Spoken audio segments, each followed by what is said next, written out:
கறியை விட எலும்புல தான் சத்து அதிகம்னு எங்க பாட்டி எப்பவுமே சொல்லுவாங்க. அதனாலேயே அடிக்கடி எங்க பாட்டி எங்களுக்கு நல்லி எலும்பு வறுவலை செஞ்சு கொடுப்பாங்க. நல்லி எலும்பு நல்லா வேக வச்சு அம்மியில மசாலா அரைச்சு எங்க பாட்டி நல்லி எலும்பு வறுவல் செய்வாங்க. அவ்வளவு அருமையா இருக்கும். அதுலயும் நல்லி எலும்புல இருக்க சூப்பானா எனக்கு ரொம்ப பிடிக்கும்.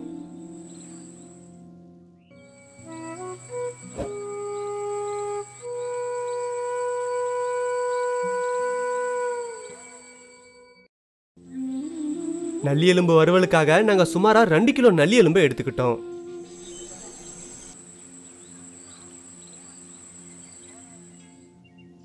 நல்லி எலும்பு வேகிறதுக்கு ரொம்ப நேரம் எடுத்துக்கும். அதனால இப்ப நல்லி எலும்பை வேக வைக்க போறோம்.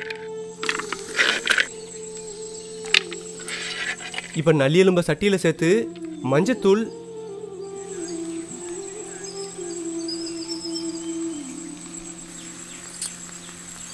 உப்பு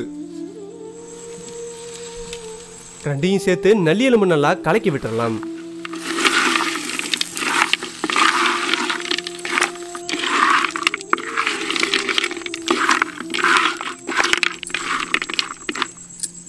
இப்ப நல்லி எலும்பு முழுகிற அளவுக்கு தண்ணி ஊத்தி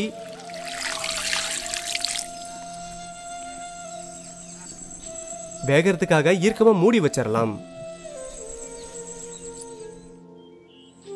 இப்ப நல்லி எலும்பு வறுவலுக்கு தேவையான மசாலாக்களை பார்த்திடலாம்.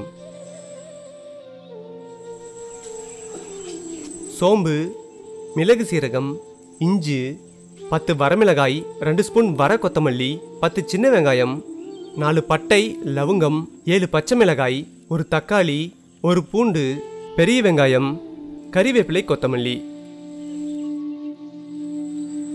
இப்ப மசாலாக்கள் எல்லாத்தையும் அரைக்க ஆரம்பிச்சிடலாம். அம்மியில இஞ்சி வச்சு நல்லா அரைக்க ஆரம்பிச்சிடலாம்.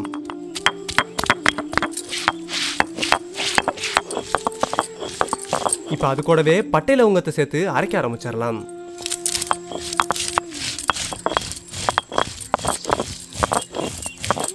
இப்ப மிளகு சீரகத்தையும் சேர்த்து நல்லா அரைக்க ஆரம்பிச்சிடலாம்.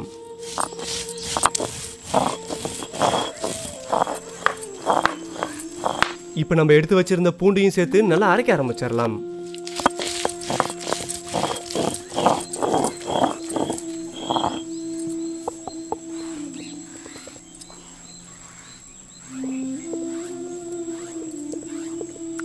பட்டை லவங்க மசாலாவை நல்லா அரைச்சிக்கிட்டாச்சு. இப்ப வரமிளகாய் கொத்தமல்லியை அரைக்க ஆரம்பிச்சிடலாம்.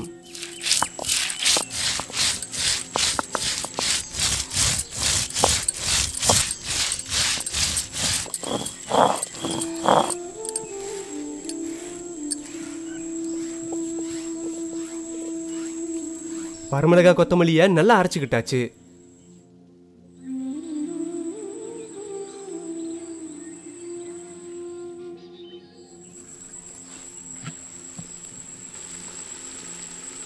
நல்லி எலும்பும் இப்ப நல்லா வெந்துருச்சு.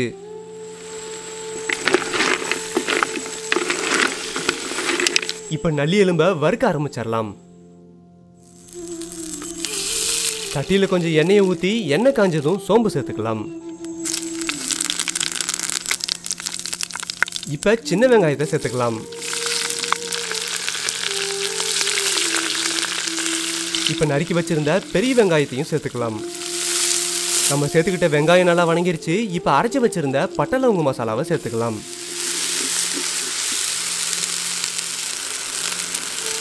இப்ப பச்சை மிளகாயை சேர்த்துக்கலாம்.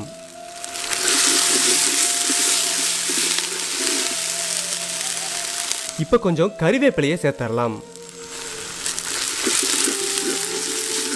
இப்ப நறுக்கி வச்சிருந்த தக்காளியை சேர்த்துடலாம்.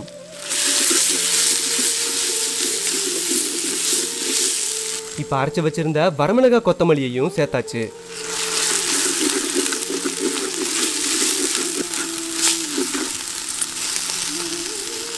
இப்ப கொஞ்சம் தண்ணியை ஊத்தி நல்லா கொதிக்க வச்சிடலாம்.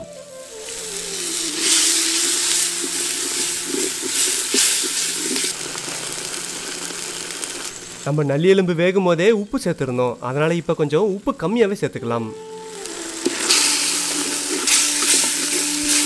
இப்ப வேக வச்சிருந்த நல்லி எலும்பை சேர்த்து நல்லா வறுக்க ஆரம்பிச்சிடலாம்.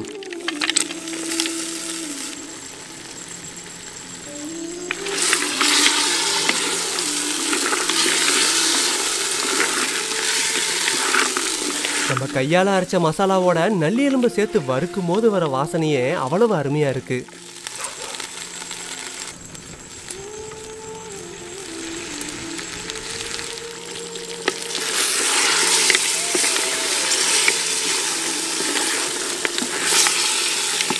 இப்ப கொஞ்சம் கொத்தமல்லி இலையை சேர்த்து இறக்கிடலாம்.